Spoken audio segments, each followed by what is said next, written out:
Sun Devil, man! The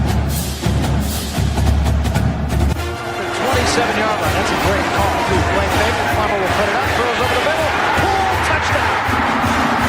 Quick flag. 3rd down and 5.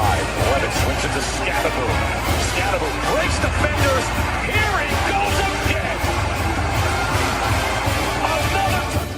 Scatterboom is the running back, and he is immediately met in the backfield, runs through the contact, and then throws a shoulder for good measure.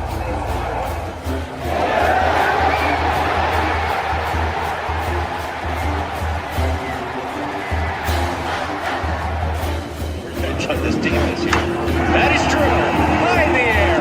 Right center field. Brandon comes in. Welcome to 2025. Today. This one the other way. Still going back. That's the drag. Walks up and down. Edwards pulls off and buries it.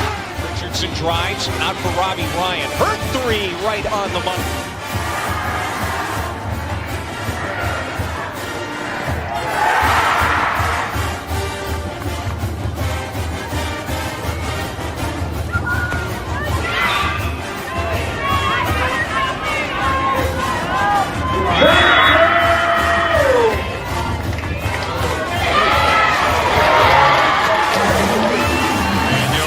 Takes his shot for Derby. Flag out. Doesn't matter. Touchdown.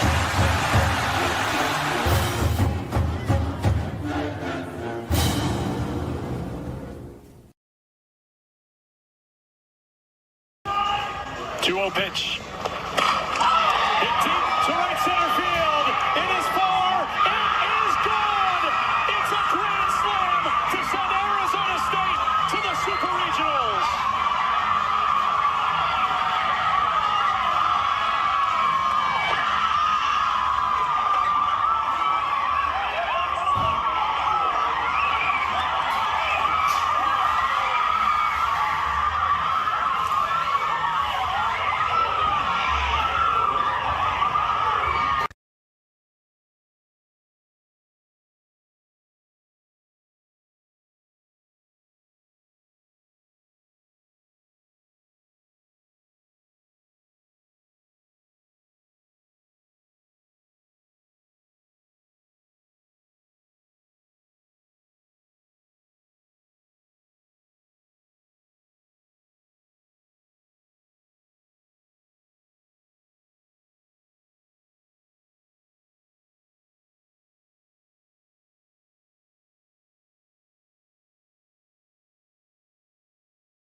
What is up, my Pitchfork Lunch peeps? Welcome into Thirsty Thursday's edition of this wonderfully beautiful show as we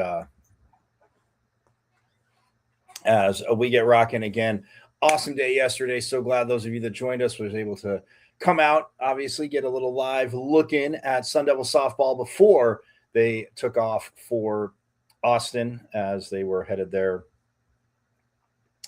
Yesterday, they're there. They're going to practice today. Coach says you can take them, get some good eats. good rest, good eats, good rest, and go from there. So again, so stoked. Obviously, they are in Super Regionals. Is Sun Devil softball. So yeah, very stoked about that. But I am Michael Carasino at Diablo005_ on X, arsenally known as the Twitter. You know it, you love it. Check out the show live there every day, Monday through Friday, 12 to 1. Again, the at Diablo005_. Yes, it is the newer Twitter handle, as the old one got hacked because, you can't have nice things and people have to just be annoying about it, I guess. That being said,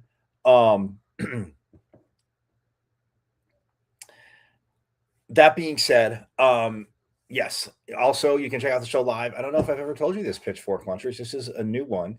You can go to the wonderful world of IG and watch live. It's at michael.caratonudo.5, which again, you can follow me there.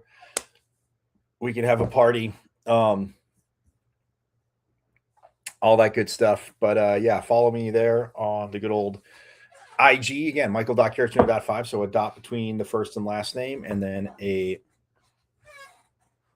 dot 5 at the end, and we're good to go. It's all awesomeness from there. So yeah.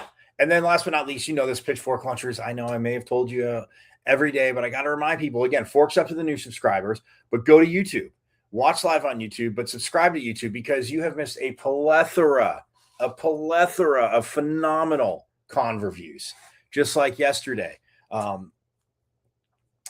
For media availability, yeah, we heard from Coach Bartlett. Yeah, we heard from Katie Chester, and we heard from Brooklyn Ulrich. And then as a bonus, I guess you could say treat, Sun Devil gift, forks up to Chris for that. Brooklyn Ulrich, we came and sat and chat a little bit, obviously a little bit more about, yes, the Grand Slam, playing in regionals, heard, maybe being told she wasn't good at play at Arizona State, had an awesome career at Marshall, transfers back, the Red Mountain graduate, transfers back, and her family, all here for her to come watch games. And again, with the opening month of the season, they they host a few classics, and the weather is great. And in other parts of the country, it's not great. So those teams come out here, and we get spoiled in Sun Devil Nation. But Brooklyn Ulrich sat down with us. So again, go to YouTube. And again, whether it's, like I said, coaches, players, voices, insiders, analysts, alum from many generations. And yes, we are going to wrap this season. I know I said in the beginning, and again, just my schedule, not saying, and obviously his, but Graham Rossini, again, going to end it.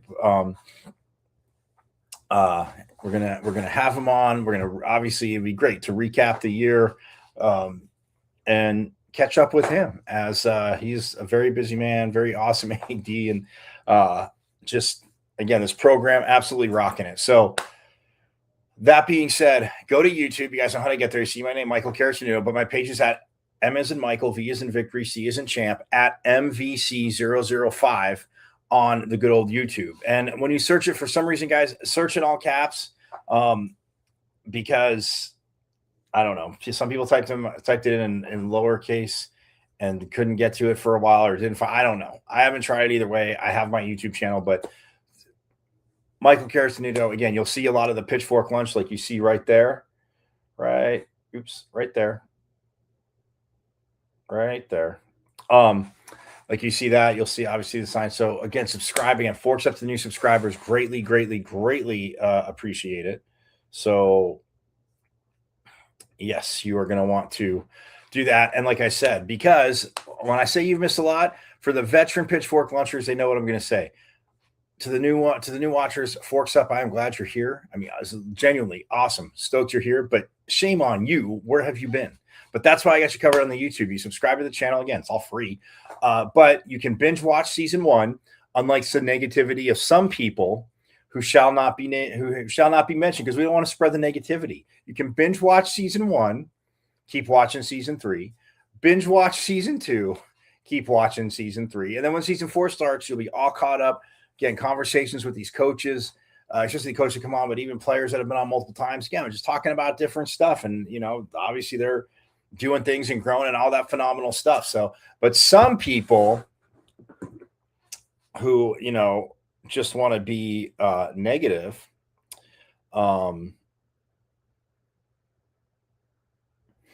whose name might start with a J, but that's all I'll say because you know what, Devils forks up. But yeah, whose name might start with a J, and yeah, I was being negative towards the show, and then the madness of saying like ignoring ASU softball. Who would ignore ASU softball?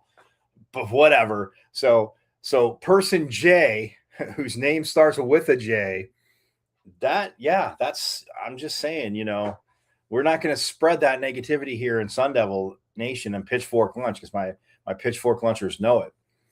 Anyway, but yes, subscribe to the channel and you will get all caught up. Like I said, by the time season 4 rolls around, have different coaches on. And Monday, I know it is Memorial Day, still doing a show. Monday, we are having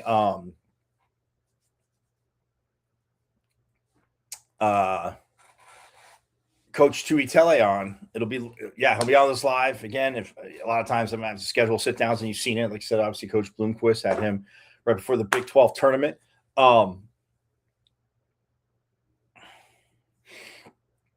As they kick off today against Cincinnati, but Monday, Coach Tuitele, the offensive line coach, man, it's been a good few days. Yeah, we can talk general stuff about it. You Pitchfork Lunchers, no, I don't need to go down that road. Don't got time. We're going to get into the show. But he will be on Monday. Tomorrow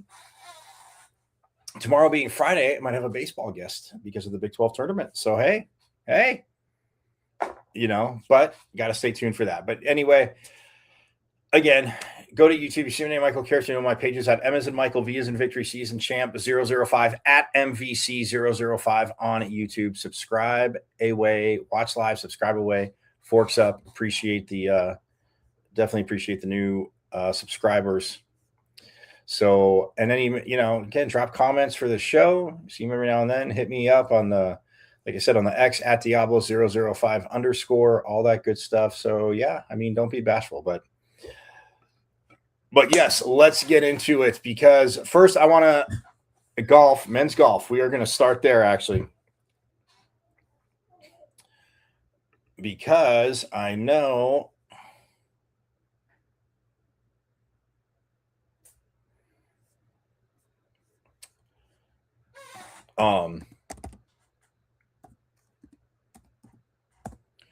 that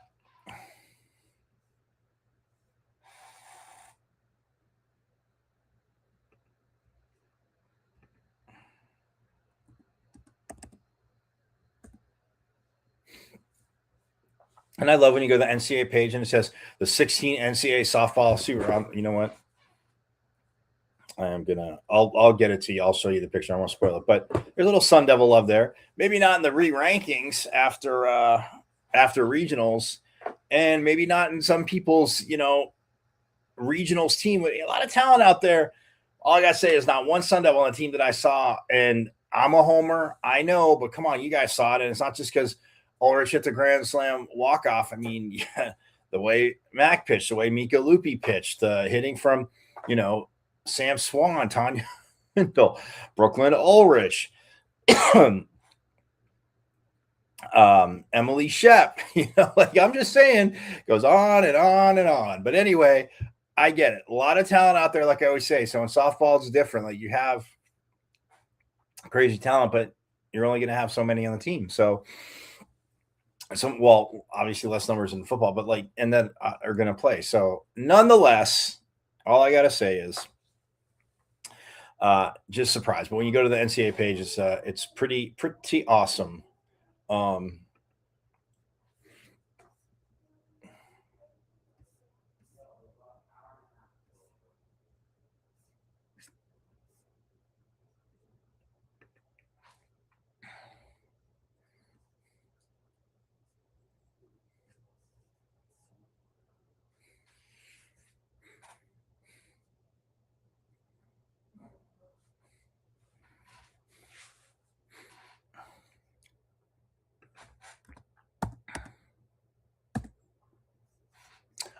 For the men's golf team, pardon me.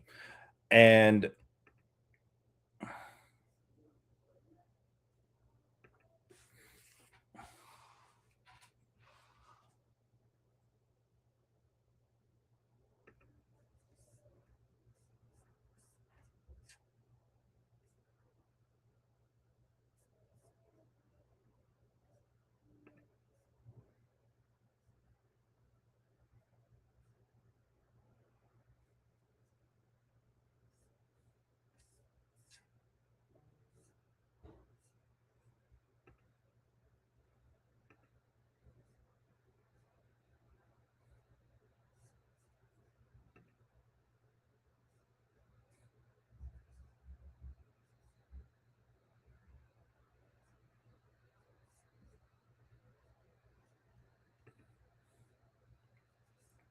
So the team leaderboard, by the way, nobody finished under par. The number one team that won it, the Columbus Regional, which never happened out here in Tempe, but for the Devils. But you got to bid on these, and yeah, the Ohio State couldn't even qualify, but Florida had to come up from Florida. They ended up winning 24 strokes. They finished at even par. They were 7 under in round 1, and in each consecutive round after that, dropped 7 shots. They finished even in round 2.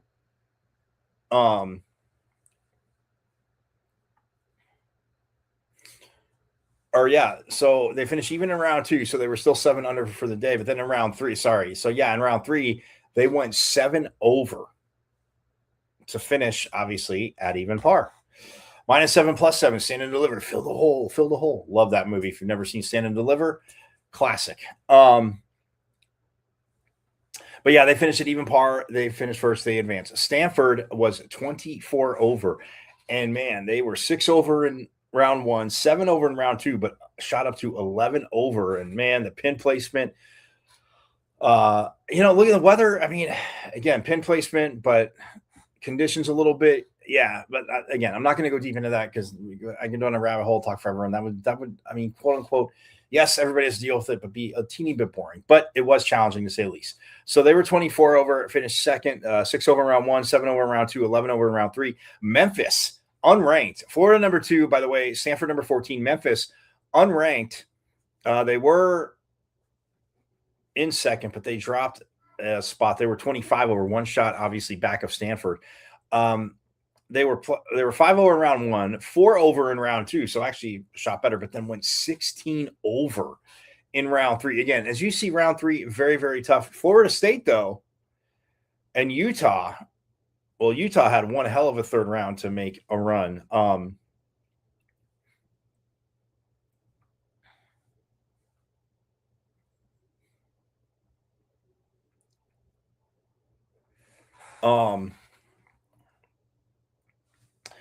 But ASU, number 11, again, they finished 4th, and they were 30 over, so 5 shots back of Memphis.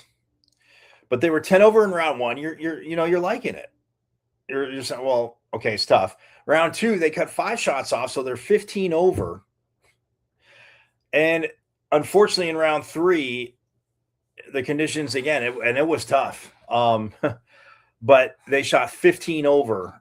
So for 30 over, and they were able to hold on and hold off Florida State by 1 shot, who Florida State was 6 over and then 15 over. And then again, they were 10 over. Utah, who didn't make the cut, I mean, because they were so far, they finished 37 over, but they were 16 over in round 1, 19 over in round 2, but had the best closing round, and they were only 2 over.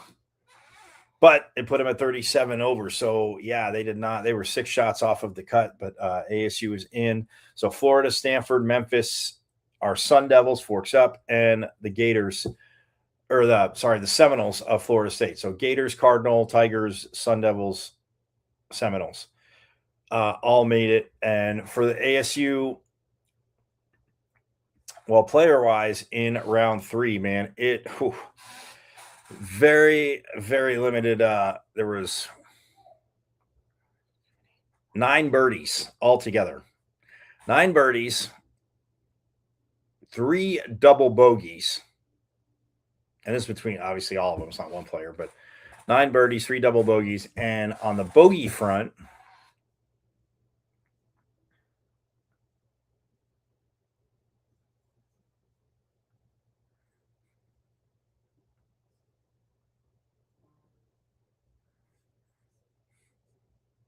$26 bogeys. Although this is crazy. I'm not crazy. It's one of those things where I tell you something. The Devils all parred 10. Every single one of them. The par 4, 442. They all parred. And then 3 out of the 5. Again, they take the top 4 scores, as you know.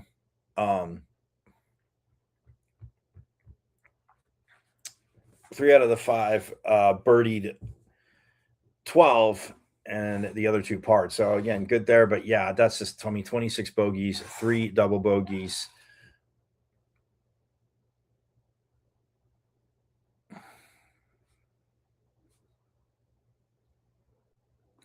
I mean, it's basically like 17 bogeys that you have because you know with the birdies getting those shots back, but still, man, just a tough round for the Devils. Boston Bracken finished. He shot the best in round 3. He was at even par because he had 3 birdies and 3 bogeys. He shot an even round. He finished at 7 over. Michael Madseth, he was 3 over. No, 1 over. He was 3 over.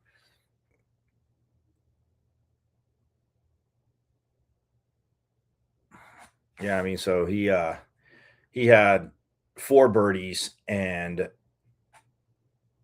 5 bogeys, and then he had the double bogey 2 on 8. But Madseth, again, he was 3 over. He finished 4 over, the lowest scoring Devil, and then so you had Madseth at 4 over, Bracken's at 7 over, and then Connor Williams at 10 over. He was 5 over in the last round. Pongsapak Lau Pakti, he was 7 over in the final round and finished at 15 over. And then Bowen Moss was 8 over for the round, finished at 14 over par. But yeah, no Eagles for anybody in round 3.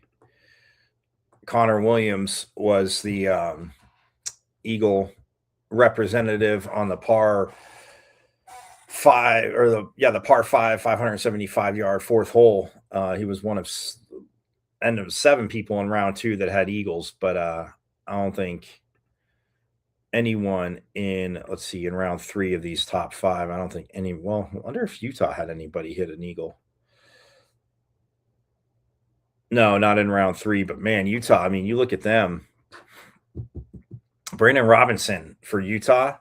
And you talk about shooting up. He shot up 29 spots. He finished tied for 36th at 12 over, but he was 1 under for the day. It's just in this course, Brandon Robinson had 5 birdies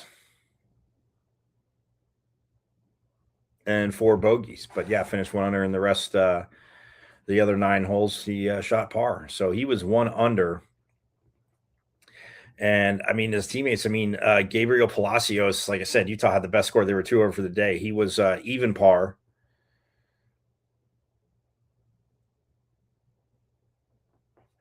For round 3. And then Sergio Jimenez was 1 over.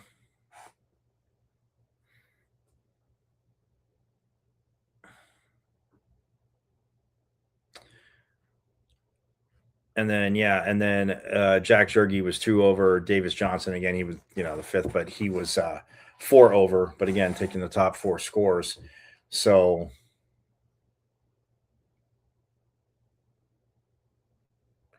yeah, I mean, a 2 over, but no Eagle. Do they have anybody at an Eagle in? Yep. They, Jack Jergy was the Utah representative for Eagle on the 4th hole. But Florida, again, even par. And like I said, they shot 7 over as a team. They had, this is crazy. They had 10 birdies, and they had, let's see,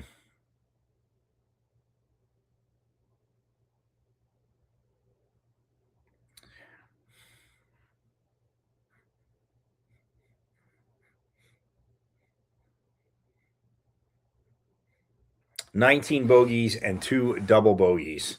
So basically, 9 birdies, 19. So it was like only 9 bogeys, really.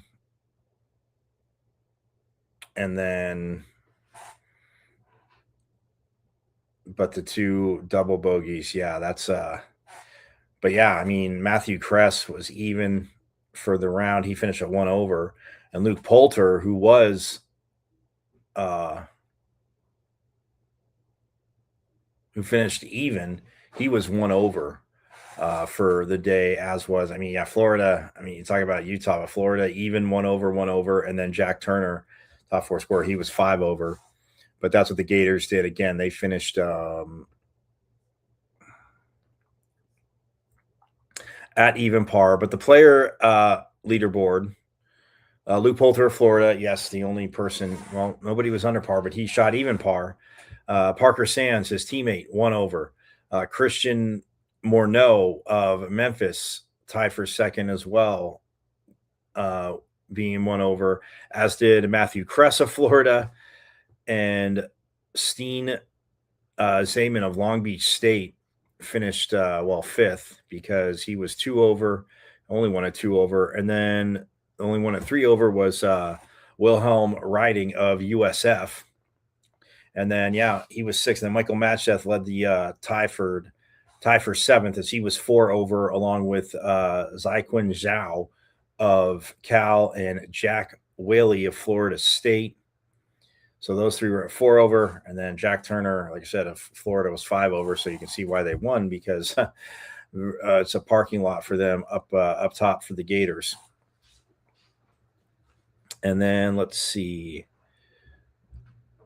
for the Devils, Boston Bracken, who was 7 over, finished tied for 17th. He was up 16 spots. Like I told you, he shot even par. He was 3 over after round 1, and then shot 4 over in round 2, so 7 over, but just kept that, and he shot even par. So a hell of a round for Bracken, and he finishes, like I said, tied for 17th at +7 with Ethan Gow of Stanford, Frankie Harris of South Carolina, Pietro Pontigia of Illinois State, Gabriel Palacios of Utah, as well. So those were all the guys that were 7 over.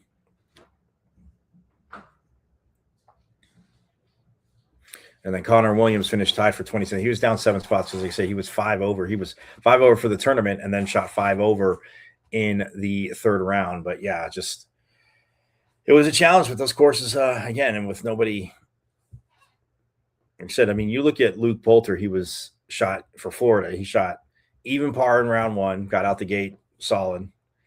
He was 1 under in round 2, so of course he was 1 under through the tournament, and then he shot 1 over in round 3. But Parker Sands, he's going to kick himself because he came out in round 1 with the best score, 5 under par. But then, he gave those 5 shots back, so he was even after round 2 because he was 5 over.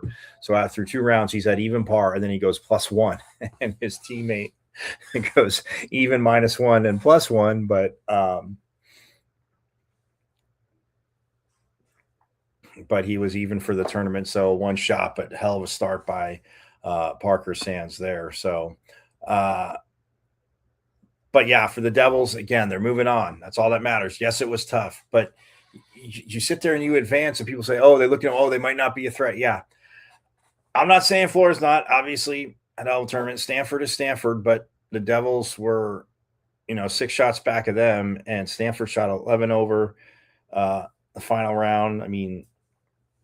Like I said, 2 over, and from Utah was the best. Then you had Florida's 7 over, and then Stanford's 11, or Florida's 7 over, Florida State's 10 over, and then Stanford's 11 over, and then the Devils were 15 over, and Memphis was 16 in the top 5 that qualified. So that made the cut per se. So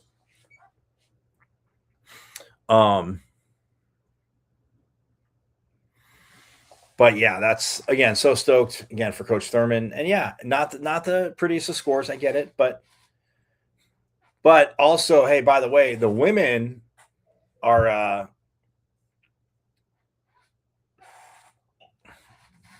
starting tomorrow in San Diego, is where they are at La Costa Golf Club.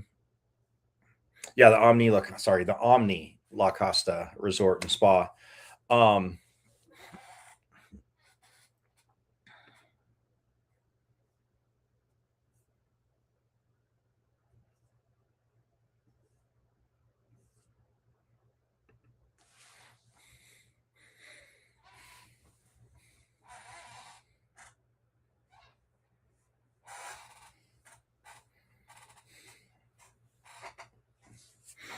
Oh, wow.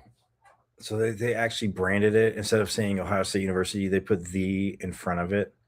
Well, I will never say that. They can brand it all they want. I'm just gonna say Ohio State. Are you kidding me? Anyway, tee times. Let's see the earliest tee times.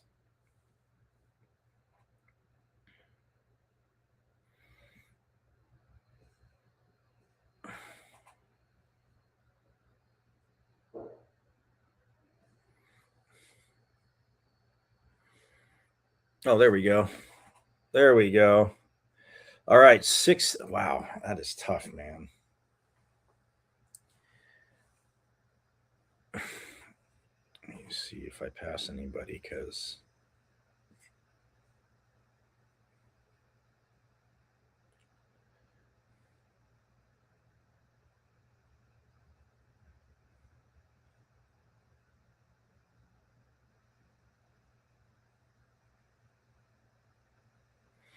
so I see what they did. Yeah. Okay, so the Devils because they're teeing off at 10, obviously.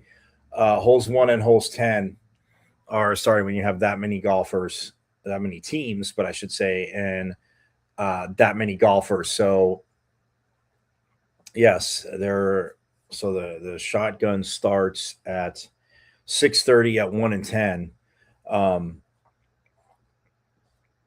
So in the 6:30 a.m. group, the first group teeing it off, I Love McDonald O'Brien from ASU. She'll be joined by Elin Pudas Remire, Florida State. Or Remire, pardon me. Elin Pudas Remire, Florida State, and Summer Lee of, Big 12 Flow, Oklahoma State. Then teeing off at 6:41 tomorrow on hole 10, it will be Beth Coulter for the Devils, and she'll be with Layla Pedrique of Florida State and Ella Bushnell of, so you have ASU, Florida State, and Oklahoma State. So that's the 6:41. The 6:52, yes. Phi Rubrong, the Big 12 freshman of the year. She'll be paired with Florida, obviously, the Florida State's Alexandra Gazzoli, and Oklahoma State's Tarapath Panya. Then we have at 7:03 a.m. Paula Scholes Hansen for the Devils. Forks up. She'll be paired with Florida State's Haruhi Nakatani and Oklahoma State's Yu Chu Chen. And the 7:14 tee off time.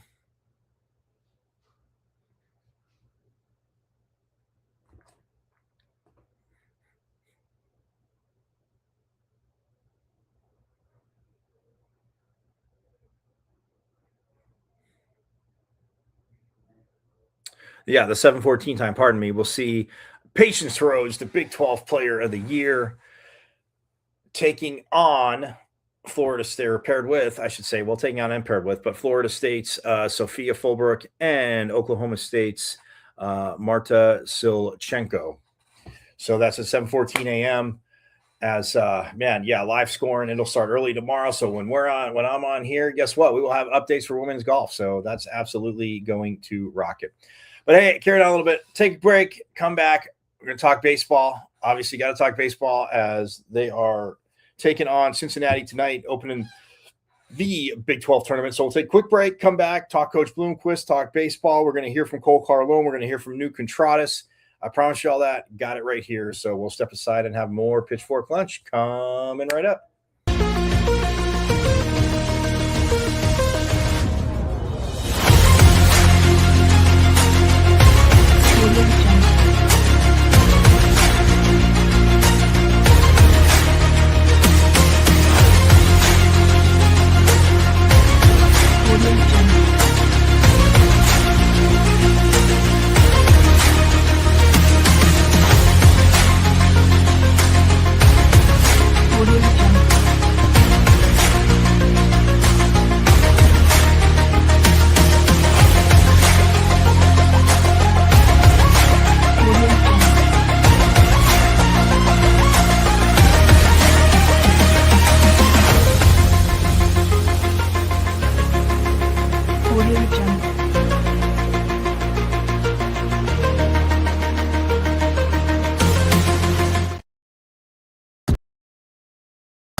golf tournament here in Arizona?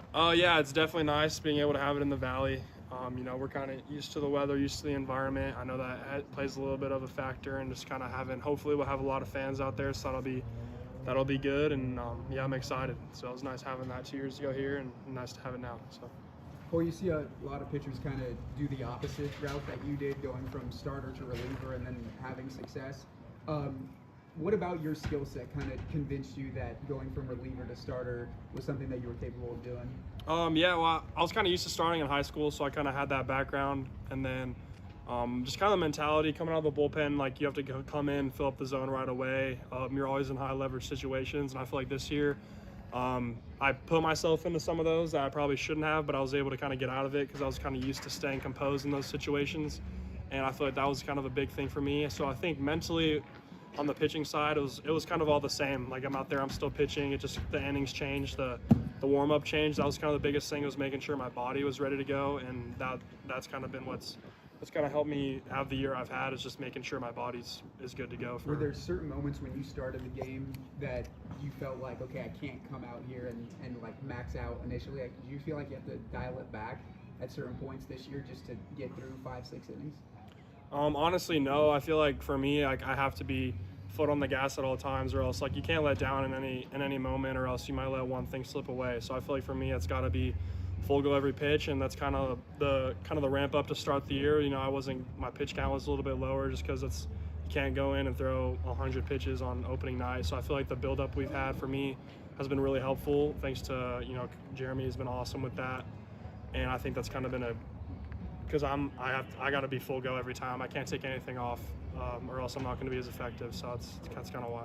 Cole, it's a long season. You guys feel like you're ready for the postseason now to get started? Yeah, for sure. We've done a really good job with Ted, our strength coach, is kind of getting us ready and staying conditioned for this. So I mean, this is why you come to ASU, is to get ready for postseason baseball. So we're all really excited.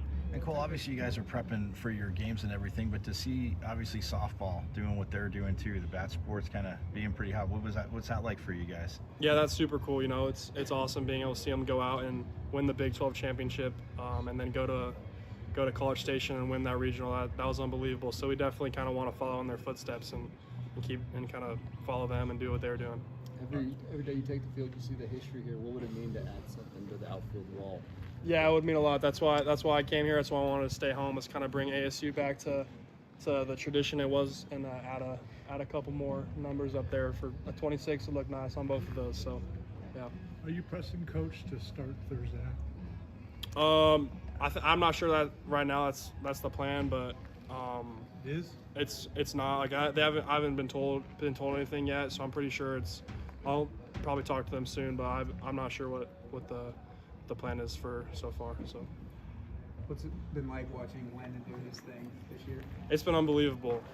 I think he's the best hitter in college baseball. There's no doubt. If I had to I don't have to face him during the year, which is awesome. I faced him all fall, and it was tough at bats. He definitely got me a lot more than I got him. So he's awesome, and if there was one guy I wouldn't want to face in college baseball, it's him, and I'm happy he's on my team. What do you think it means for this program to see two Arizona natives like you and Landon be able to lift ASU back to the prominence that it's missed the last couple of years? Yeah, I think that's really cool, being able to come here to ASU and play for your local team. Especially me and Harry is kind of in the east side of the valley, grew up, so it's awesome to kind of have two guys who are from the same area. We have a lot of local guys, and I feel like it's good also for like the future for really good high school players to see like, okay, like these guys stayed home and are making a big impact. They're going to set themselves up for the future too by coming here. So it's just a really good thing for the program. Is there any kind of sigh of relief after Friday with when you went and got checked out, knowing what this means to you to be in this position to make this run? For just with the arm. And yeah. Yeah, it was just some fatigue. I just wasn't. It's more of a precautionary thing. So I'm really just thankful to that. It wasn't anything to be worried about, and I'm ready to go whenever they need me. So I'm excited. Thanks, Cole. Thanks, appreciate it, man. Thank you.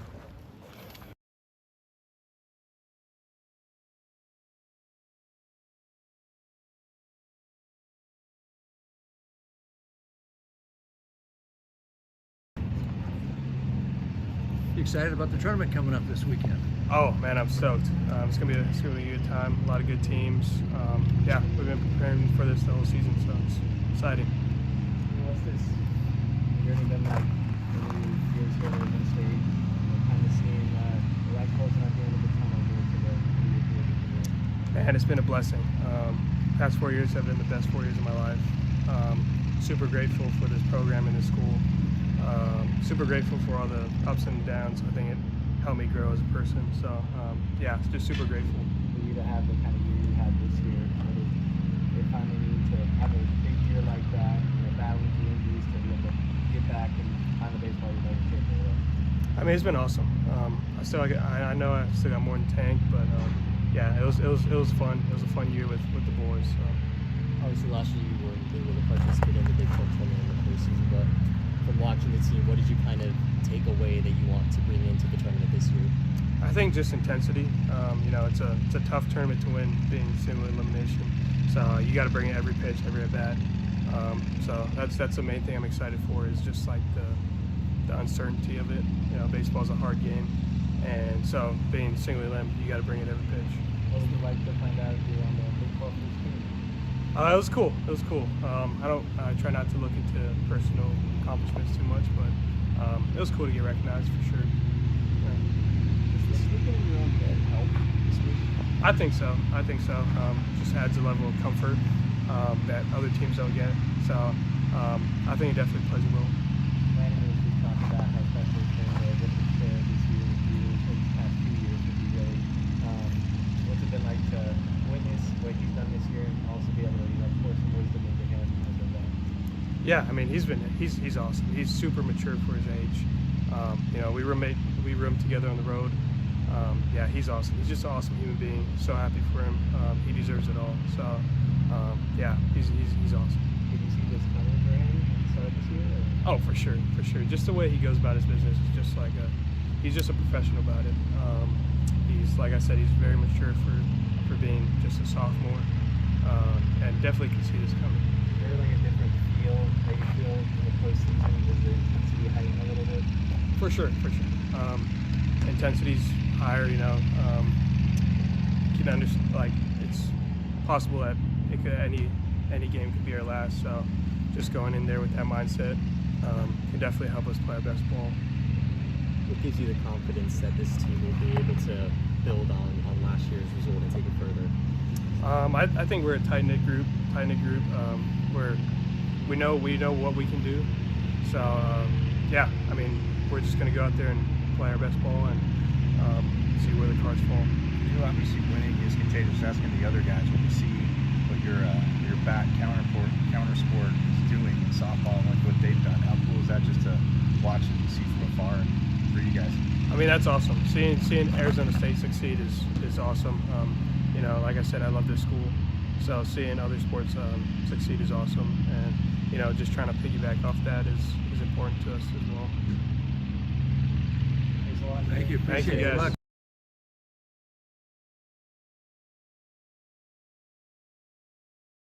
Big 12. Well, how's it feel to be going into the Big 12 tournament here in Arizona, here in Phoenix, and Surprise? Definitely awesome. Anytime it's close to home, it's pretty special. So excited to see the fan turnout to support us, and it's in the backyard, so it's a pretty good night to catch some baseball. What is just this year meant to you guys, especially you personally, after a down year last year and now as one of the co-captains, just being one of the biggest arms that really can rely on out of the bullpen? Yeah, I mean, being able to play for Arizona State's been the biggest blessing given to me. So each time I take the field, each time, a day to spend in this locker room with this team, it's again, just the biggest blessing I've ever received in my life. So just being super grateful for it and just enjoying this team this year. It's been pretty cool. The guys are unbelievable. So staying in the trenches with them and grinding has been pretty fun. Sean, you were an all Big 12 honorable mention. You talked about the growth that you made in the offseason, getting some weight and making some changes. How can you describe the growth that you've made to have the season that you did? Yeah, it's a little rewarding. Definitely enjoying just this season and this program, how we've played this year. It's been pretty special to be a part of. We set ourselves up pretty good going into this tournament, and I'm excited to go on this run with these guys. So. You guys see the softball team? Obviously, they get going during the Big 12 tournament, make a run, they win the regional. What can you guys take from that, and how What's it been like watching them? I mean, that's the blueprint, right? They did what we're going to try to do here soon. So super proud of them. It's awesome to see our kind of sister program have some success. Super awesome for them. So super excited to see what they continue to do. Then obviously excited for what we're about to do. So. From a pitching standpoint, to piggyback off that, I mean, obviously seeing what Cole's done, but seeing what, Kenzie's been able to do, what she does, obviously, different form in throwing the ball, but when you see, from seeing her pitch, the chances that you may have gotten, what have you seen from her? Yeah, it's still just a competitor, right? The ball's different, the motion might be different, game might be a little different, but at the end of the day, it's still competing against the person in the box, right? And so she's obviously an elite competitor, and so it's been super fun to watch her pitch. You were part of the team last year that was eliminated at the UCLA Regional. What makes you think that this year's team will be able to push past that and improve on last year's shortcomings? I just think the ability from this team to find ways to win, no matter what the situation is, whatever happens, early in the game, we can win late, we can win after we're down, we can win in the first inning. Just the dynamic ability to win games when it matters with this team is super, super encouraging, and that's something that definitely will help us when it becomes the postseason time. How second year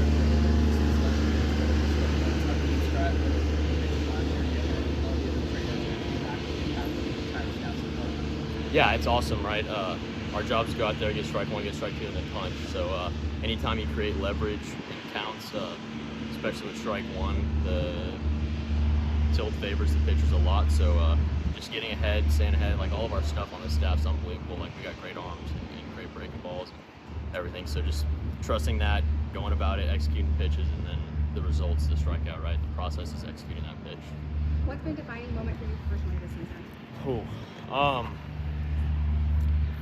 There's been a lot, but I think that honestly my first outing this year, I came in and it was a 3-pitch strikeout, and it was just something I'd worked really hard in the off season, and just really big moment, big time part of the game, and getting that strikeout was just something that was super important to kind of start the season good, and just continuing to just compete and attack and execute pitches. So how your guys' strikeout numbers have been over the last few years? What impact has Jeremy Ricardo made on your guys' approach and just overall ability to force swings and misses? Yeah, he's all credit to him, and just then also all credit to the guys on the staff putting the work in. Because it's not easy. This game's hard. The league we play in is hard. The opponents we play are hard. So it's definitely an achievement that needs to be celebrated. But Jeremy's philosophy, like I said earlier, strike one, strike two, punch. And again, his biggest thing for me, at least, is just instilling confidence that your stuff's good enough. Just go and you execute pitches, you're gonna have success. Thanks, man. Yeah.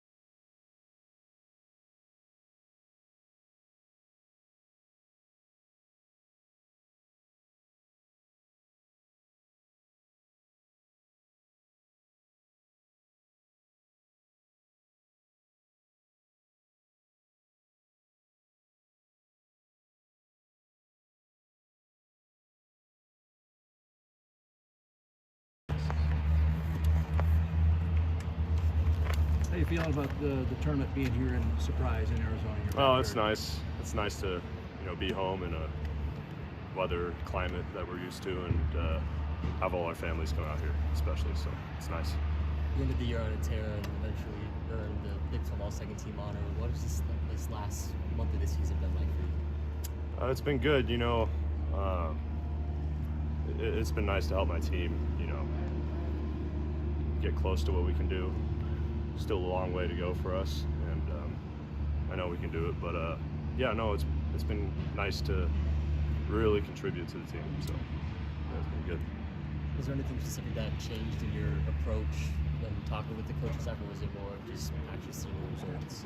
I would say a small part was approach, but a lot of it was technical, mechanical stuff I've been working on. So it's kind of hard to do that when you're in the middle of the season sometimes, but I'd say both those things combined. Yeah. How exciting is it to be at this point in the season now, knowing you're going to the Big 12 and the NCAAs ahead? Oh, it's super exciting. You know, I've been looking forward to being in a regional, and you know, that especially for 2 years now. It's my third year in college and haven't been to a regional, so I'm really excited for that, and you know, excited to win these next 3 games at the tournament. ASU's been known for their rich history in the MLB. What does it mean to wear the same mascot jersey as some of these legends? It means a lot, you know. It means a lot in that right, and also my mom went here to school, so for her it's pretty surreal that I'm playing here too. But yeah, both those things, it's, you know, means the world. What impact has this team had, not just on you, but just the rest of the guys in the locker room in terms of your guys' chemistry on and off the field? I mean, it's been great, you know. From the jump, from the start of the year, we all clicked pretty well. So, and we just continued it throughout the year. It's been really important, and I mean, anyone who plays knows that it carries onto the field. So, yeah, it's been vital. How fun has it been to share a year like you've had with PJ? You come over from Cal from, he has a bounce back year that he does. I mean, how fun has this year been together? Oh, it's been great just to, you know, kick off from where we left off. So, yeah, it's kind of funny. I feel like we almost didn't leave in a way. You know, we've been doing that. We did it all last year, him at shore, me at first. So, yeah, I love being over there when he's over there. Yeah. Thanks, man. Appreciate it. Sorry. As one of the new faces on the team, how's it been getting to connect with this team and finding this much success with them in just that first year? Yeah, I mean, from the start of the year, it was really easy, you know, to click with this team, to, you know, build that camaraderie with them. So, yeah, it's been great.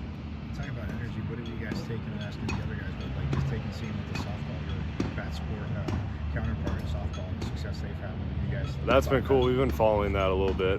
Now they're headed off to the Super Regionals. Is that right? Yeah. So that's cool. Hopefully we can do the same. That's the goal. Good luck this Yeah, week. thank you. Appreciate it.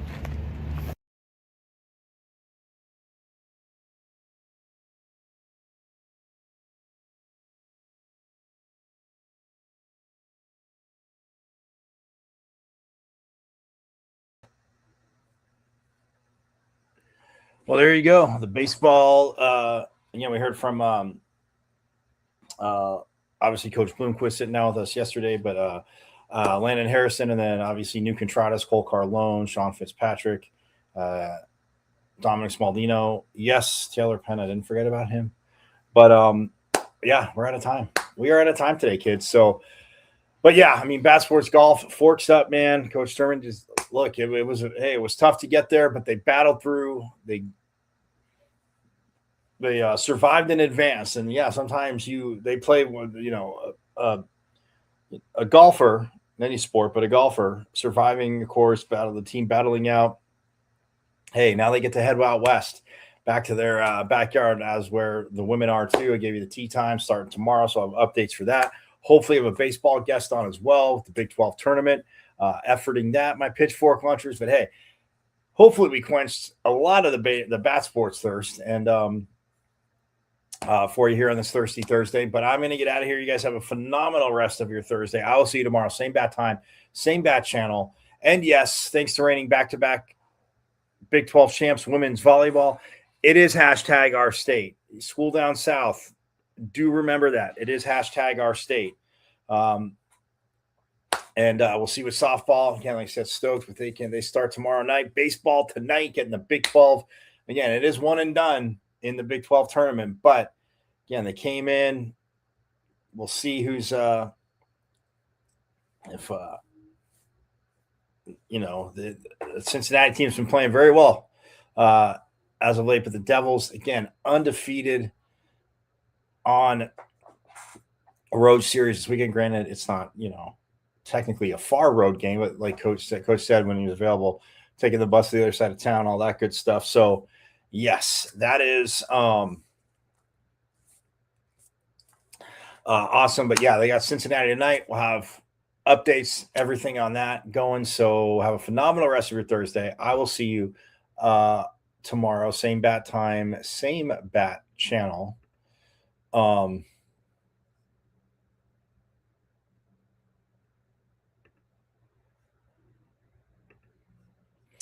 And you can, again, yes, like I said, check Pitchfork Lunch out tomorrow, 12 to 1. So, yes, have a phenomenal rest of your Thursday. I will see you tomorrow. And you guys know it. Yes, as always, go Devils, of course. But you know it, man. We're coming to UT for Super Regionals for softball kids and coming after Cincinnati Night in baseball, too. So you know it. Go Devils. But, of course, Forks up. I went to Arizona State. Right. I'm a Sun Devil, man. The 27-yard line. That's a great call. Two play fake. Plummer will put it up. Throws over the middle. Pull. Touchdown. Quick flag. 3rd down and 5. Levitt swings it to Scadaboo. Scadaboo breaks defenders. Here he goes again. Scadaboo is the running back, and he is immediately met in the backfield, runs through the contact, and then throws a shoulder for good measure.